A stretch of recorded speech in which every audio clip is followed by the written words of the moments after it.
Finn Balor has been a consistent wrestler that has been on our screens for years. Whether it was being a part of Judgment Day, pioneering the best era of NXT, or ushering new talent like JD McDonough, he has done a lot for the wrestling industry that will certainly go without notice. But with all this accolades, why doesn't he feel like such a big deal today? He just recently signed a new contract with WWE for a couple more years, but will that be enough for him to make a bigger impact? Let's talk about it. And before we do, don't forget to subscribe and like this video for more content. Before we talk about everything he has done for WWE, we gotta take a look back at why WWE signed him. And it all started in Japan. New Japan Pro Wrestling. New Japan Pro Wrestling is a wrestling organization in Japan where a lot of wrestlers get their start or try to perfect their craft. Prince Devitt was no exception as he climbed the pecking order and took on multiple styles such as British Strong Style and Lucha Libre. This ultimately made him a special talent that can do almost anything. And New Japan knew exactly that as they were quick to sign him in March of 2006. He then shortly made his NJPW debut against El Samurai. He then went on to wrestle under a mask and was dubbed Pegasus Kid, although this was kind of controversial because he was then getting comparisons to the original Pegasus Kid, Chris Benoit. So they dropped the gimmick entirely. He would eventually go back to Prince Devitt and turn heel joining CTU. While teaming with CTU, he began a losing streak which annoyed his teammates, in which they didn't want to align themselves with him anymore. But he was given a second chance and finally got a win and impressed his teammates enough to stay. He would then get injured in January 2007 with a serious knee injury, sidelining him for several months. Once he returned, he was inserted in the Best of Super Juniors tournament and scored no points, which caused him to be on thin ice again with his CTU teammates. Him and Minoru would join the newly made stable and The Rise, forming a tag team named Prince, which was based off of Devitt's ring name and Minoru's nickname. The following year, Devitt would capture gold in the company for the first time, winning the IWGP Junior Weight Heavyweight Tag Team Championships. He would lose them not even a month in, but would shortly win them back just to lose them again, ending their 3-month reign. Now, I don't want to go fully into his Japan days, but we'll take note of all of the accomplishments. Within the promotion, he is a 3-time IWGP Junior Weight Heavyweight Champion and a 6-time IWGP Junior Weight Heavyweight Tag Team Champion, having held the title twice with Minoru and 4 times with Risu Taguchi. Sorry if I butchered that. He is also a 2-time winner of the Best of Super Juniors tournament, having won in 2010 and 2013, as well as being a founding member and the original leader of Bullet Club, which we all know and love. Devitt would then be turned on by his Bullet Club members and be written off of TV to sign with WWE's new up-and-coming brand, NXT, and that brings us to the rise of Finn Balor.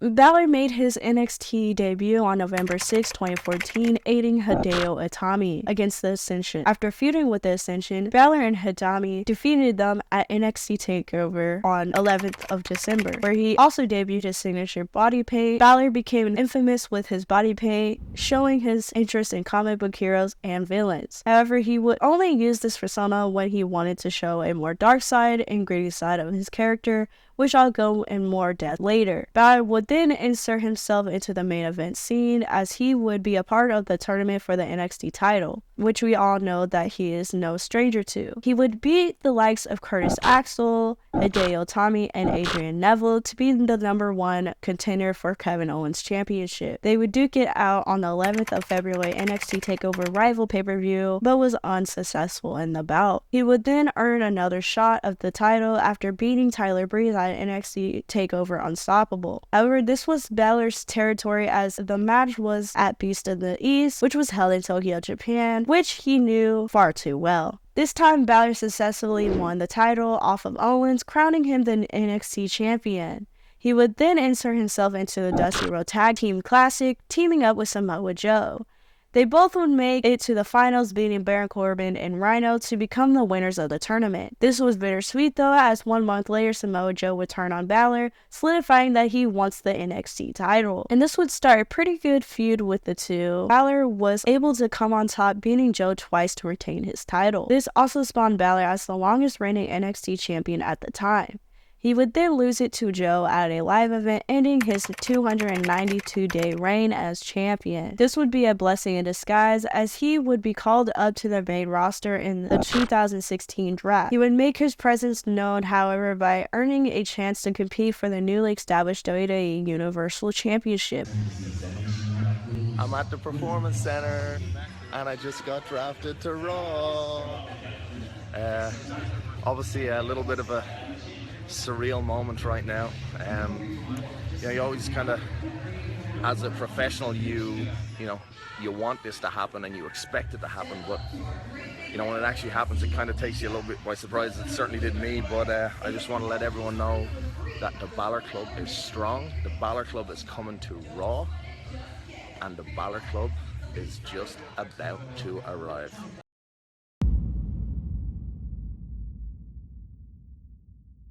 This would become a very infamous Raw, as he surprisingly beat Roman Reigns to face Seth Rollins at SummerSlam for the title. To no surprise to anybody, they tore the house down, and it was a really fun match. Finn would ultimately take the W, as he became the new WWE Universal Champion. But unfortunately, this wouldn't be the only thing that tore, as the next night on Raw, Finn has revealed that he tore his labrum and would have to vacate his title. And this was heartbreaking for many, because it seemed that Finn was becoming the new face of WWE, and it all got ripped away in a matter of seconds. This did not halt his career by any means, but this would ultimately change his career forever. After 6 months, Finn was back in action, going back down to NXT to help Shinsuke Nakamura, who was in a feud with Andrade and Bobby Roode. He would then come back to the main roster, the Raw after WrestleMania 33, to help his former foe Seth Rollins in a tag team match between Kevin Owens and Samoa Joe. His career started to stagnate, as he would capture victories on people like Jinder Mahal and Curtis Hawkins, which, no disrespect to them, but it wouldn't say that posed much of a threat anyways, but just showed how drastic his career has changed after his injury. He would then earn another shot as a Universal title, again battling in a fatal 5-way match, but was unsuccessful. He would then find himself in a feud with Elias and Bray Wyatt, as during a no disqualification match with Elias, Bray interfered, costing him the match.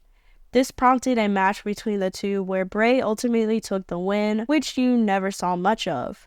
This created a match at SummerSlam where Balor became victorious, which gave the men a win apiece. They both were supposed to have a blow-off match at TLC that saw both men using their personas, as Finn would be the Demon King and Bray would be Sister Abigail, but this didn't see the light of day due to Bray catching an illness. Since Bray was unable to compete, they decided to fill this slot with AJ Styles instead. This was a dream match to most, as back in Japan, Finn was kicked out of the Bullet Club in favor of AJ Styles, who became the second leader of the faction. And this didn't disappoint, as it was pretty rad to see. Finn would ultimately defeat AJ, and after that match, AJ Styles showed respect, giving Finn the too sweet following the match. While Bullet Club was fresh in everyone's minds after the bout with AJ, WWE decided to create their version in Balor Club with the likes of Luke Gallows and Carl Anderson. This faction did not lead up to the hype. If anything, this kind of hindered Finn's momentum, just like it did for AJ Styles in the near future. But I will note that the group kind of had a upset victory between Seth Rollins and Jason Jordan, who were the Raw Tag Team Champions, and beating Roman Reigns, who was the Intercontinental Champion, in a 6-man tag team match. After he would find himself in the 2018 Royal Rumble, entering at number 2 and lasting 57 minutes, until he was ultimately eliminated by John Cena. He would then go on to be in the Elimination Chamber and get eliminated by Braun Strowman. This started a losing streak for Finn, as he would lose to Seth and The Miz at WrestleMania for the Intercontinental Championship. He would also be unsuccessful in the Greatest Royal Rumble and the Money in the Bank. But that would turn around as he finally got some wins over Baron Corbin, where he would bring back his Demon King gimmick for one night at SummerSlam. On the 20th of August episode of Raw, he would then be granted a rematch for the Universal Championship against Roman Reigns. However, he was unsuccessful regaining the title. At this point, Finn would constantly be in the mid-card or main event depending on what Vince wanted him at that time. So this prompted weird start-stop moments in Finn's career that were pretty damaging, as it took a while for Finn to recover. Good news, though, Finn Balor became successful as he beat Lashley and Lio Rush in a 2-on-1 handicap match, which was pretty weird booking in its own right, but never mind that, Finn was your new Intercontinental Champion.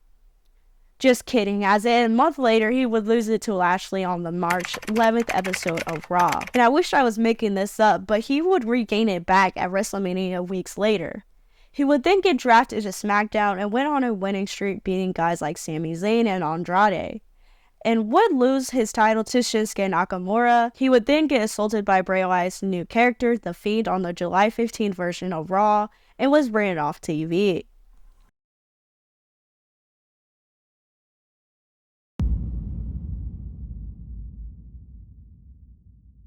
This is when Finn Balor's career will become resurrected, as he took some time off, worked on his character, and returned to TV with a new look and new attitude. He decided the best thing for his WWE career was to return to NXT, as he would turn heel when he aided the Undisputed Era by injuring Johnny Gargano and attacking Tommaso Ciampa. Following this, Balor challenged Adam Cole for the NXT Championship on the 18th December episode of NXT, which he lost after a distraction from the returning Johnny Gargano. Afterwards, Gargano challenged Balor to a match at NXT TakeOver Portland on the 16th February 2020, which Balor won. On the 22nd April 2020 episode of NXT, Balor was scheduled to have a match against Velveteen Dream, but Balor was knocked out by an unknown attacker before he could leave his dressing room. This turned out to be Damian Priest and started a feud which made Balor a face again. Finn would ultimately win at TakeOver in Your House, ending the feud. He would then go after the vacant NXT title, defeating Adam Cole, making him the third person to win the NXT title twice. He would then go on to defeat Kyle O'Reilly to retain his title and got injured during that match. He took some time off and then returned to lose to Karrion Kross, and that would not only end his second title reign at 212 days, but ultimately ended his NXT run, going down as one of the greatest delays up in NXT. He would then return to SmackDown and challenge Roman Reigns on two separate occasions, one on SmackDown and the other at Extreme Rules under his demon persona. Unfortunately, he was unsuccessful for both times and got drafted back to Raw in 2021. He would then compete in the King of the Ring tournament and made it to the finals, but was defeated by Xavier Woods. On the February 28th edition of Raw, Finn Balor would defeat Damian once again, but for the United States title for the first time in his career. He would lose it a little over a month to Austin Theory, and he kind of disappeared after that. On the June 6th episode of Raw, Finn would reveal that he was the newest member of the Judgment Day, thus turning him heel for the first time on the main roster. Suddenly, he, Rhea, and Damian would turn on Edge, who was the founder of the group, and wreaked havoc on Raw. This would start a feud with Edge and the Judgment Day, as Edge would look for help in Rey Mysterio and his son. Balor and Priest would lose to the Mysterios at SummerSlam and at Clash at the Castle. However, after the match, Dominic, Rey's son, would turn heel on his father after being jealous over his relationship with Edge. Not only did this make Dominic the biggest heel in the company, but him joining Judgment Day only made the faction bigger and stronger. They even won against the likes of the OC and AJ Styles, but that didn't mean that Edge wasn't gonna get his revenge back, as Rhea Ripley and Finn Balor would lose to Edge and Beth Phoenix in a mixed match tag at Elimination Chamber. Finn would also lose to Edge again in a Hell in a Cell with his demon gimmick, and this became a little controversial at the time because this would be the nail in the coffin for Finn, as he would never wear his Demon King body paint again. he would have an opportunity to win the new World Heavyweight Championship in a tournament. He was successful in his first match but came up short to the eventual winner, Seth Rollins. This would spark a feud with the two as Finn wanted his rematch from 2016 when he ultimately had to vacate due to injury. Seth would grant him his rematch, and it took place at Money in the Bank. He would get defeated by Rollins by an unintentional distraction from Priest as there was a miscommunication, which ultimately caused dissension in the group.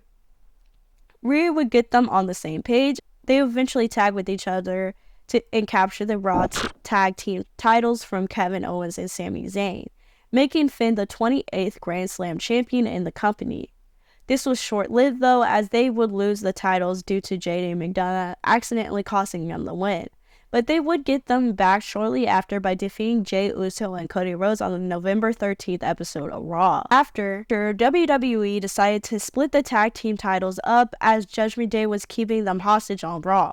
They would announce a tag team ladder match at WrestleMania 40 for the belts, and that's when the reign would come to an end as A-Town Down Under would take the SmackDown titles and Awesome Truth would take the Raw titles. And that brings us to present day, as Damian Priest is the new world champion, while nobody else in Judgment Day is holding gold in the making of this video. But it seems like the Judgment Day may have their days numbered, as their group may break up, with Finn maybe shooting his shot at Damian Priest's world title, and Liv Morgan's involvement recently too. But for now, it seems like Finn is another example of a talent getting miscues on the main roster, and it's not certain whether or not he will continue to fade away in a shell of what he once was or break away from the mold and show that he's still a prince. Let me know what you guys think about Finn Balor. Do you think he has a world title opportunity in the future? Do you think he'll ever win anything, as he's only signed a 3-year contract as I'm remembering, but I could be wrong. Let me know what you guys think, and I'll see you guys in another TLC video. This is Cherish from TLC, and I'll see you guys in the next one. Peace.